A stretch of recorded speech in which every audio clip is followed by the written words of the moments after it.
Okay, here we are with the 12th video in our series that's going to explore in depth, apparently, John Dewey's art as experience. And this chapter that we're going to start in video 12 is actually chapter 9.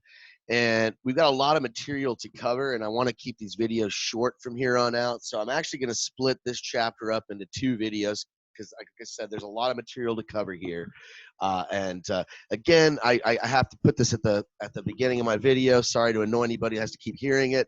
This video, if you're one of my students at the University of Houston, you're taking my aesthetics class, you do not have to watch this. You can go ahead and skip forward, but I do recommend watching it if you're going to write your essay, one of your final essays on John Dewey. It's going to help you really, I think, fully understand. And this essay, I think he actually gets a little bit more specific about this notion of medium, what a medium is, media, artistic media in general, and the differences between them.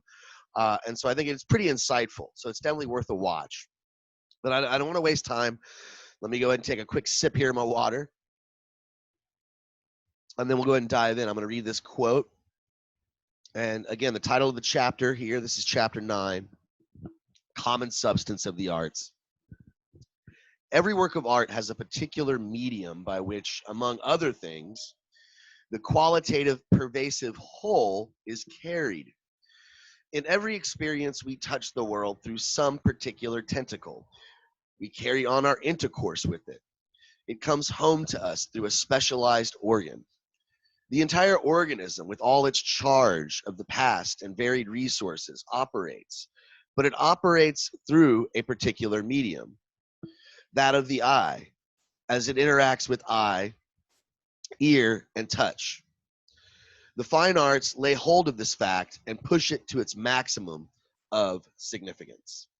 So, in other words, he's saying here that again, every work of art has its own medium, but when we're interacting with the world, we have all these varied organs, right? Eyes, ears, whatever.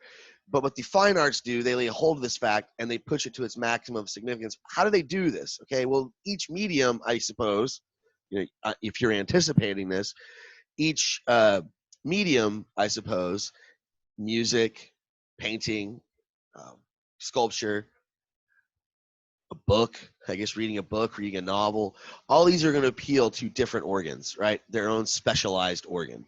Should be pretty obvious which arts appeal to which organs. And we've already talked about what he means by expression. Art is an intensified expression for Dewey. How does that fit into this notion of medium and the idea that medium is attached to a special organ? Well, let's read. In any ordinary visual perception, we see by means of light. We distinguish by means of reflected and refracted colors. That is a truism. But in ordinary perceptions, this medium of color is mixed, adulterated. While we see, we also hear. We feel pressures and heat or cold. In a painting, color renders the scene without these alloys and impurities. They are part of the dross that is squeezed out and left behind in an act of intensified expression. The medium becomes color alone, right? If you're looking at a painting, it's just color, right? The Scream at Edvard Munch is just all color. And obviously, this is sort of almost a precursor to the surrealists as an expressionist painting here. But still, right, it's focused on color. There's no sound, there's no texture. I mean, the texture you can see, but you're looking, it's purely a visual medium. So again, the medium becomes color alone, and since color alone must now carry the qualities of movement, touch, sound, etc., they are present physically on their own account in ordinary vision. The expressiveness and energy of color are enhanced. So because of this, right, excuse me. Because of this truth, right, that Dewey is kind of pointing out to, right, in our normal experience, our senses are dispersed. In each of the respective arts, whether we're talking about painting, sculpture, dance, or whatever. Dance, I don't know how this really works for dance. Good question. But the medium is going to intensify. I guess in dance it's movement, right? I don't know. We're looking at visually at movement, and when we're looking at we're focusing on graceful movements of the human body or something like this. I don't know, I'm trying to help Dewey out here, but certainly with a picture, we're looking at color, shape, things like this.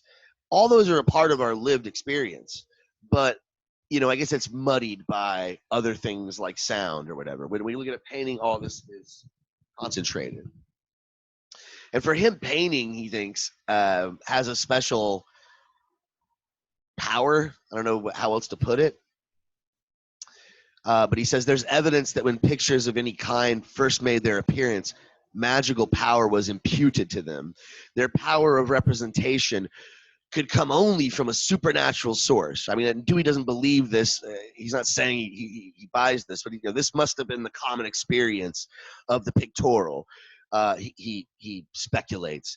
To one who is not rendered callous by common contact with pictorial representations, there is still something miraculous in the power of a contracted, flat, uniform thing to depict the wide and diversified universe of animate and inanimate things.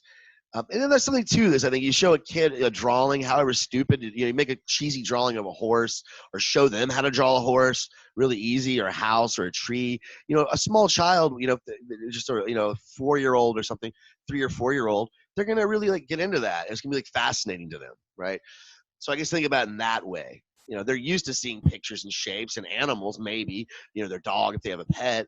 You see it on paper and a picture, it's something kind of unique about it. And Dewey thinks it's possibly for this reason that popularly art tends to denote painting, an artist, one who paints, right? When you think of an artist, you typically picture in your mind, somebody holding a paintbrush and maybe with a beret, right? Like these little artist emojis I have here on the slide. Okay, so we got a long quote here. Let me take a quick pause. So what's Dewey getting to here, right? The title of the chapter is The Common Substance of the Art. I guess I'll kind of give it away and spoil it for you. The common substance, what all the arts have in common, they all use media, right? They all use some form of a medium, whether it's through paint, through voice if you're a singer, through movement of your body if you're a dancer. And so for him, he thinks media is an essential part, right? It has a significant role. I better just read the quote, and I guess I can unpack it as I go along. Such facts as these seem to me to suggest the role and significance of media for art. In every experience, there is the pervading underlying qualitative whole that corresponds to and manifests the whole organization of activities which constitute the mysterious human frame. But in every experience, this complex, the human frame, the body, this differentiated and recording mechanism operates through special structures that take the lead, not in dispersed diffusion through all organs at once, right? So in art, it's not like normal experience, right? Unless it's like he says, save in panic, as we truly say, one has lost one's head. Maybe if you're panicking, you might focus on something visual or something you hear, and you do have this sort of refined experience of one of the senses. But to go on, medium in fine art denotes the fact that this specialization and individualization of a particular organ of experience is carried to the point wherein all its possibilities are exploited. The eye or ear that is centrally active does not lose its specific character and its special fitness as the bearer of an experience that it uniquely makes possible. In art, the seeing or hearing that is dispersed and mixed in ordinary perceptions is concentrated until the peculiar office of the special medium operates with full energy, right? What potential that medium has, right? The potential of paint to be striking on our visual apparatus, right? Our sight, our eyes, free from distraction, right? It points us to a certain aspect of our experience that is usually a component and a part of this sort of unified dispersed experience, and obviously concentrates that one element. I see parallels here between Dewey and Schopenhauer. let me back up a bit. I'm going to kind of yap for just a bit. Yeah, I see parallels here, I think, between Dewey and Schopenhauer, but for different reasons, right? Remember, for Schopenhauer, a work of art is beautiful if it's a representation of the Platonic idea, right? So in some sense, it's intensified. We look at a lion, and the artist sees what the lion could be, right? What it could be if it were the perfect lion, and is able to paint that on the canvas, right? But Dewey's not saying that exactly at all, really. But what he is saying, though, is that there's this intensification of our lived experience, things that we might not notice with such precision and intensity. These are brought to the fore in a work of art, right? In this case, colors in painting, right? If you're talking about a painting, it's the visual and the colors, maybe the shape. That's what's striking to you, whereas that's just one element among others in our normal perception, right? So that's what makes aesthetic perception somewhat different. Okay, so moving on, right? So he's already said that medium is an essential element, right? For him, it signifies, first of all, an intermediary. The import of the word means is the same. So often when we're talking about a medium, it's a type of means. It's a means to an end. It's what I use to create a work of art. So again, the import of the word means is the same as the word medium. They're a middle, the intervening. Things through which something now remote is brought to pass. Yet, and this is essential for understanding Dewey, not all means are media, right? So all media are means, right? You know, painting is a means to make a paint, or a paint is a means to make a painting. Marble is a means to make, a big marble slab is a means to make a sculpture. The same thing with metal that can be welded in, bronze into a mold. All these are means, but they're also media. They're also media, but not always is it the case that when we're using something to get something else, in other words, when it's a means, it's not always the case that it's media. So how does he distinguish the two, right? What makes a means, what makes something that I do for something else, what makes it a media, and what makes it not an artistic medium? So he explains there are two kinds of means. One kind is external to that which is accomplished. The other kind is taken up into the consequences produced and remains immanent in them. Okay, so that's a pretty confusing sort of explanation, but he's going to elaborate, and it's going to become a little bit more clear. But so this is what he's saying. So there's some means that are external, okay, and so I guess they're used to get a certain goal, but they're not necessary, right? You could have maybe used other means instead. And then there's another type, and this is where I guess he's going to get into, I guess the second type being more properly a medium. This one is taken up into the consequences, so it's a necessary element that has to be used in order to affect a certain outcome. So there are ends which are merely welcome cessations, and there are ends, goals, that are fulfillments of what went before. The toil of a laborer is too often only an antecedent to the wage he receives. A consumption of gasoline is merely a means to transportation. The means cease to act when the end is reached. One would be glad, as a rule, to get the result without having to employ the means. They are but a scaffolding, right? So this is an example. These are all examples of when the means are external to the end, right? We work, sometimes we work because we love our job and we want to work, but some people just do their job because they just want a paycheck, right? I think most people, that's the case. Unfortunately, it's maybe kind of a sad truth of our, our society, but nevertheless, most of us might want to do something else or do nothing and still get paid, right? There might be people that are like that. And so in this case, the means would be external to the ends. And so they're not medium. They're not media. That work is not a medium to a goal, to some end product. Such external or mere means as we properly term them, are usually of such a sort that others can be substituted for them, right? I don't have to do this job to make money. I can do another job to make money. The particular ones employed are determined by some extraneous consideration, like cheapness, like which job is easier. If I can do less work and get the same amount of money, why wouldn't I do that? But the moment we say media, we refer to means that are incorporated in the outcome. Even bricks and mortar become a part of the house that they are employed to build. They are not mere means to its erection. Colors are the painting. Tones are the music. A picture painted with watercolors has a quality different from that painted with oil. Aesthetic effects belong intrinsically to their medium.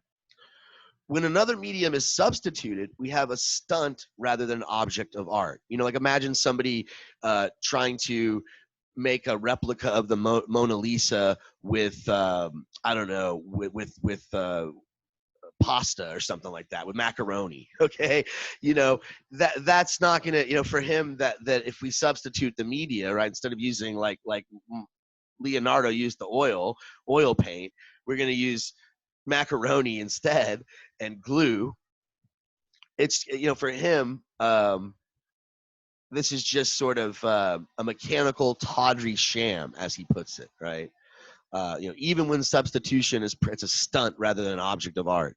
Even when substitution is practiced with the utmost virtuosity or for any reason outside of the kind of end desired, the product is mechanical or a tawdry sham, like boards painted to resemble stone in the construction of a cathedral. For stone is integral, not just physically, but to the aesthetic effect. So he's going to elaborate here. I think these are some good examples. The difference between external and intrinsic operations, so, you know, things we do just to get something versus things we do as a part of the process itself, right, as a part of the experience itself. The difference between the external and intrinsic operations runs through all affairs of life. One student studies to pass an examination, to get a promotion. To another, the means, the activity of learning, is completely one with what results from it. The consequence, instruction, illumination, is one with the process, right? So we have this picture of this cute kid, you know, down here at the bottom, right? She's doing homework with her parents, I guess, right? And she's happy to be learning. She's not just learning because she has to. It's not, I mean, maybe this is obviously probably some photo they posed for, right? But, you know, imagine some child here with her parents working through some homework problem, and once she finally gets to the understanding of it, this illumination, as he puts it, there's this excitement, right? There's this jolt, right? So the learning itself was enriching. The learning itself was good. I wasn't just, you know, learning to, you know, get a cookie. I wasn't learning to pass the class. I was learning to actually learn, right? The whole process itself was a part of the end goal, the end product, which was, you know, being an educated human being. And then this other example, sometimes we journey to get somewhere else because we have business at the latter point and would gladly, were it possible, cut out the traveling, right? If we had some sort of a Star Trek, what do they call them, a transporter, that'd be really nice. But at other times we journey for the delight of moving about and seeing what we see, right? We go on this road trip, right? Like the couple there at the bottom right. Means and end coalesce.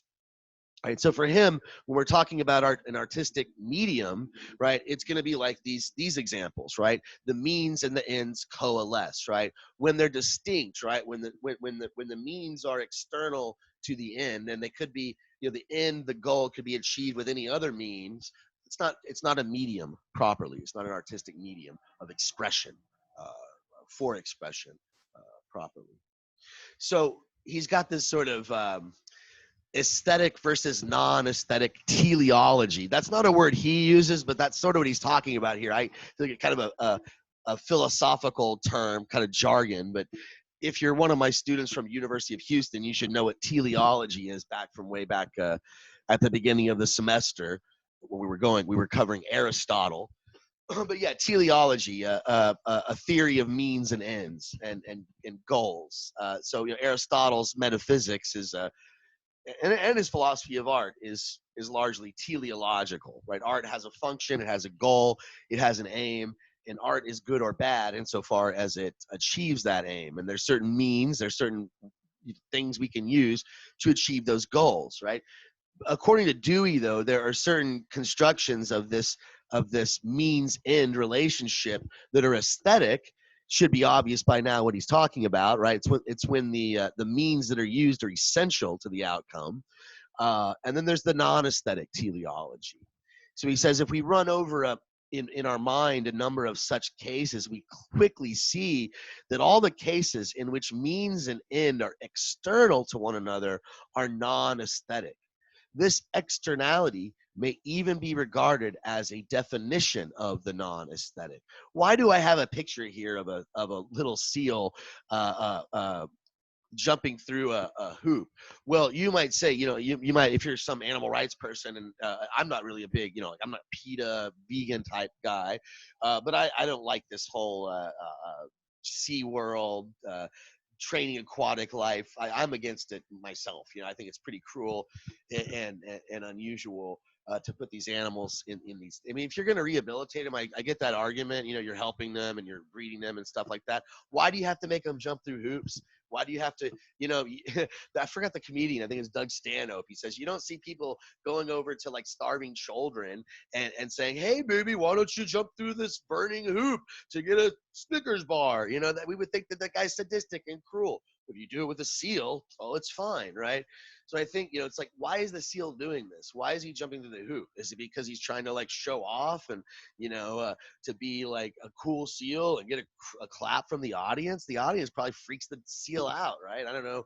I'm not that familiar with the marine life. I'm not really a biologist, so I'm not sure what the hearing type of what hearing is like, the sonar of the seal is like. But I'm imagining that the crowd cheering and stuff is perhaps unsettling.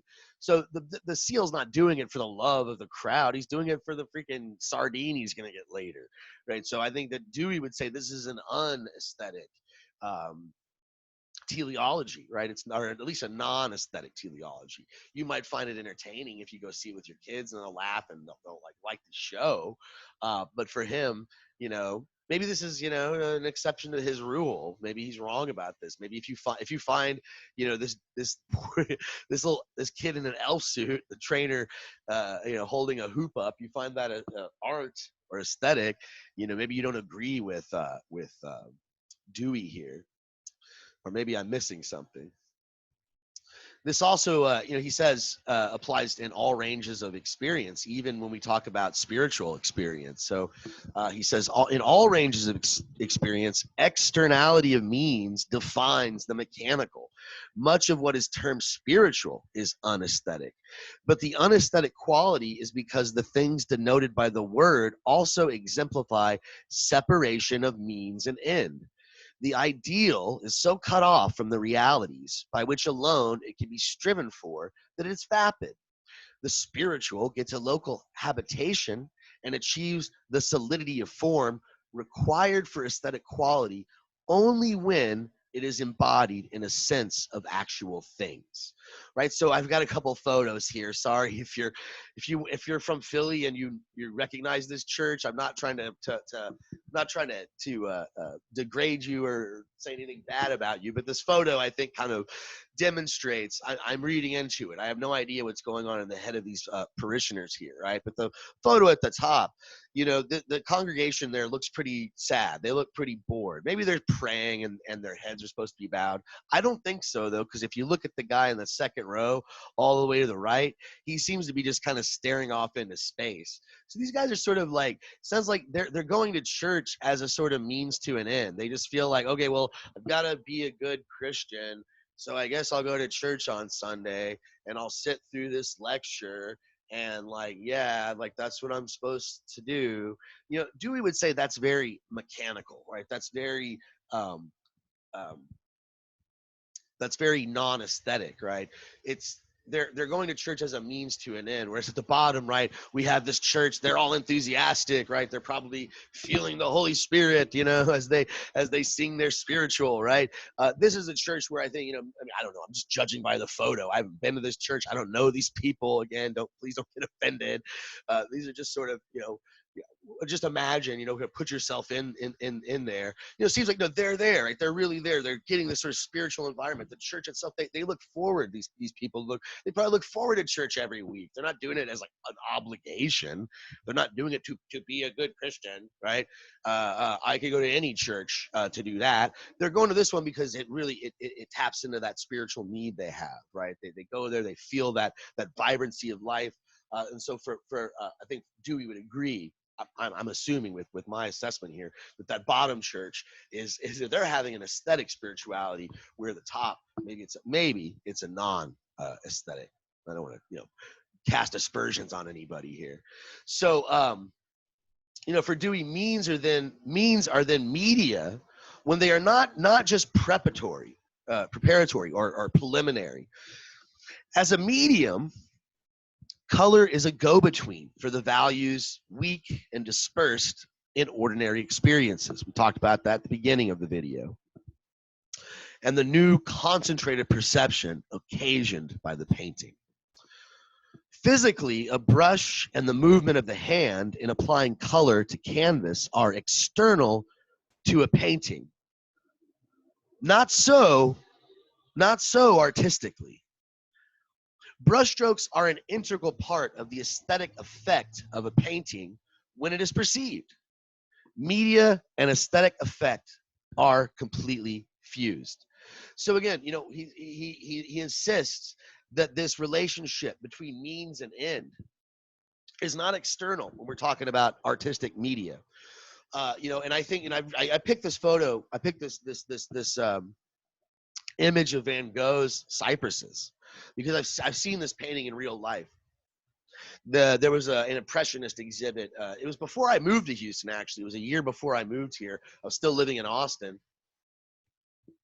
And a buddy of mine, we drove to Houston for the day to check out this exhibit, the impressionist exhibit.